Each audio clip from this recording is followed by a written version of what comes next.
नमस्कार देवियों और सज्जनों, मैं हूं यशवंत कानेटकर और आज मैं आपसे बात करने जा रहा हूं एक बहुत ही इंपॉर्टेंट या महत्वपूर्ण इंस्ट्रक्शन के बारे में, जिसे कहा जाता है कंट्रोल इंस्ट्रक्शन। अभी तक हम लोगों ने देखा है कि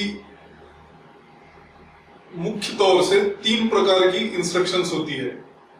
एक तो होती है टाइप डिक्लेरेशन इंस्ट्रक्शन, जिसके कई सारे उदाहरण आपको मालूम है, इंट IJK या फ्लोट ABC या कैर CH, ये सारे टाइप डिक्लेरेशन इंस्ट्रक्शंस है। उसी प्रकार एक और इंस्ट्रक्शन है जिसको कहते हैं अरिथमेटिक इंस्ट्रक्शन। मिसाल के तौर पर मैं अगर कहता हूं SI equal to P into N into R/100, तो ये हो गई अरिथमेटिक इंस्ट्रक्शन। हर प्रोग्राम में कोई ना कोई अरिथमेटिक इंस्ट्रक्शन तो बिल्कुल यूज होती ही है। और तीसरे प्रकार की इंस्ट्रक्शन जो होती है उसे कहते हैं कंट्रोल इंस्ट्रक्शन। अगर हम इस कंट्रोल इंस्ट्रक्शन को डिफाइन करने जाए तो कैसे होगा इसका डेफिनेशन? हम लोग कह सकते हैं कि कंट्रोल इंस्ट्रक्शन क्या करती है, प्रोग्राम के अंदर जो सारी आपने इंस्ट्रक्शंस दी होती है उन इंस्ट्रक्शंस का सीक्वेंस कौन सा होगा एग्जीक्यूशन का, वो तय करने वाली इंस्ट्रक्शन को कंट्रोल इंस्ट्रक्शन कहते हैं। मतलब जैसे ही प्रोग्राम एग्जीक्यूशन शुरू होगा तो सबसे पहले कौन सी इंस्ट्रक्शन होगी, उसके बाद कौन सी होगी, वो खत्म होने के बाद और कौन सी होगी, ये सारा जो सीक्वेंस है ये डिटरमिन करने के लिए आप लोग कंट्रोल इंस्ट्रक्शन का प्रयोग कर सकते हैं। ये कंट्रोल इंस्ट्रक्शन 4 प्रकार की होती है।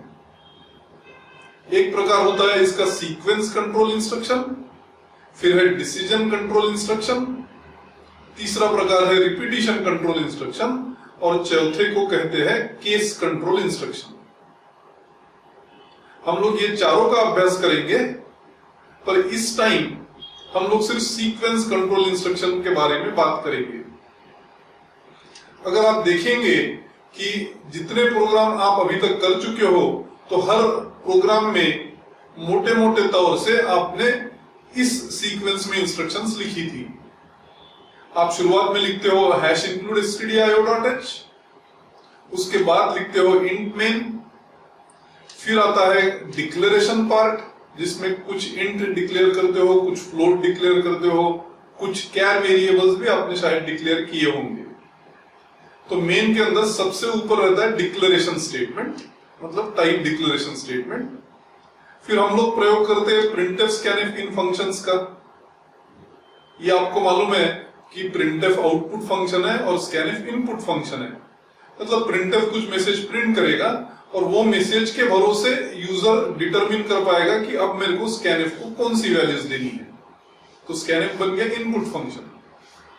तो सबसे पहले डिक्लेरेशन ऑफ वेरिएबल्स करोगे, फिर printf scanf के वापर से आप वैल्यूज कीबोर्ड से रिसीव करोगे, फिर उन वैल्यूज का प्रयोग करके आप कुछ नई वैल्यूज कैलकुलेट करेंगे और इन वैल्यूज को फाइनली आप प्रिंट कर देंगे। सारे ही प्रोग्राम्स में आपने अभी तक ये सीक्वेंस फॉलो किया होगा।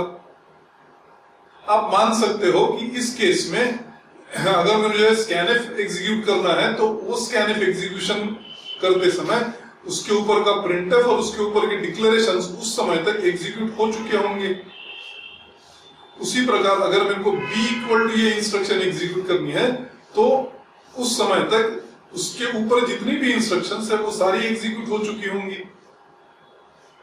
ऐसा क्यों है?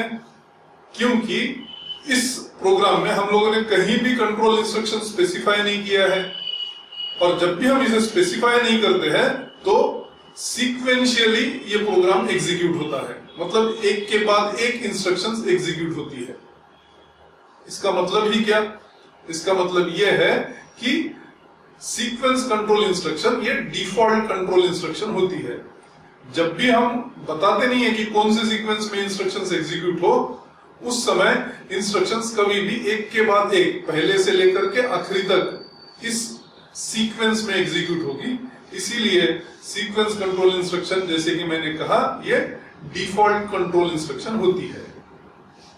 आगे चलकर हम लोग डिसीजन, रिपीटिशन और केस कंट्रोल इंस्ट्रक्शन का भी अभ्यास करेंगे। अब की बार मैं अपने वाणी को विराम देता हूं। धन्यवाद।